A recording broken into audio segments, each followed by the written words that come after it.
What's up YouTube, it's Matthew here, welcome back to my channel. In today's video, I'm going to talk about cold calling, the different techniques and strategies that you can use in your wholesaling real estate business to find success in cold calling. So these are the cold calling secrets revealed. So before we go on, if you all are interested in a phone dialer, which is essentially a software system that lets you just call a bunch of numbers without manually dialing each and every one of them, and it usually involves having a CRM, a system associated with that dialer. If you all are interested, I use Phone Burner. You can check the link down below and just try it out. Try out their free version, see if you like it. But I've been using it for the past about 2 years now. I've been enjoying the service, so if you all are interested in Phone Burner, check out my link down below. So number one, what is the first cold calling secret that I want to reveal to you all? So number one, when you're talking to sellers, I like to say, surprise them with transparency. Be brutally honest with them. It really catches them off guard. So how do you be transparent and honest with a seller when you're really just trying to make money, or when you really are not trying to cater to all of their needs? Well, that's what you can say to them. You can say to them, hey, I'm an investor. I'm trying to make a return on my investment. If you understand that, Mr. or Mrs. Seller, we're trying to make a return. We can't buy this property at top dollar, at market value, right? If you want to do that, you can list it with the realtor. And when you say like that, or of course say it in a good tone and everything, a respectful tone, but it really catches them off guard. And they're like, okay, obviously this person is not like thirsty after my house, even though you're probably calling them a bunch of times or sending a bunch of postcards or whatever. But tell them that, hey,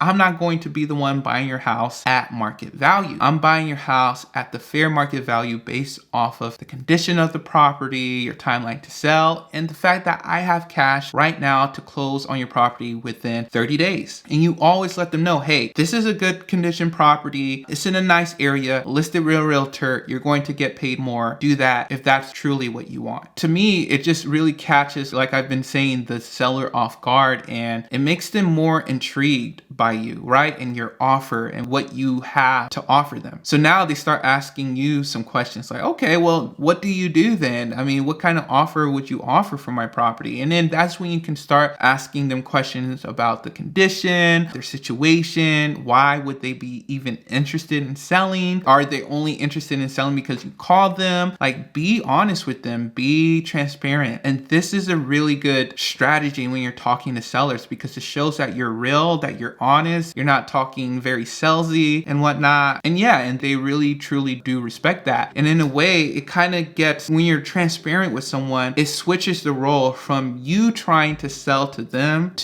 trying to sell to you. But my property does this, my that. Are you sure? I mean, what's your offer? Come on, give me a price and stuff like that. When it's usually like you doing that to the other people, or you doing that to the seller. So that would be the first cold calling secret reveal. Be brutally honest. Surprise them with transparency. All right, so number two cold calling secret I want to talk about is to always leave information with the seller, and to make sure you get information from the seller, because you don't want to talk to a seller about nothing. Yes, it's good that they have this breed of dog, that they have or lived in this area before. It's good to do that and just build rapport so you can follow up with them and just make those connections and just build that connection with the seller. But another important thing is to make sure, hey, you're in this for a business reason, right? You're in this to see what you can do to help out this seller, right? And so you need to know the facts, and they need to know the facts on how you operate, right? And so even on the first call, make sure you leave the seller with some information, right? So number one is the condition of the property. You have to make sure you know the type of condition, and you need to get that on the very first call. And it is possible to get that on the first call, right? Also, the offer or the price that they're wanting, you can get that on the first call. You don't necessarily have to leave them with a number, but you can make sure you get a number from them, right? But it is important to, like, let's say it's not a as motivated seller and you don't really know, or you can't really gauge their motivation. I would sometimes still leave with them a number just for the heck of it, just so they can have something that when I call back, or if they call back, they know what I'm about, right? They know that I'm looking right now to buy properties. And so sometimes when someone is asking asking for a high price, I still leave with them my offer price, right? Just leave offers no matter what, because you never know when someone's going to call you back and say, hey, is that offer still on the table? That has happened before to me in this business, and so it could happen to you. So make sure you leave them with an offer and make sure you get a price that they want for the property also. And going back to transparency, make sure they know your intentions and you know their intentions also. All right, so the third cold calling secret strategy that I would use, it's more dealing with follow-up. Make sure you are consistently following up. So I'm about to get a contract signed tomorrow on a property that I've been following up for 2 years. Now, you all, this is a secret. You don't have to be calling someone every week, every month, every 2 months. Literally, this person, yes, in the beginning, they seemed like they were motivated. And so I was consistently following up with them for like 2 to 3 months, like calling them every week, letting them know, hey, have you rethought my offer? What are you guys planning to do then if you don't want my offer right now? And different things like that. And then after that, I would call this person like every 3-4 months, because I first got the lead like in 2020, like maybe October or November 2020. And now they're about to sign a contract tomorrow in April of 2022.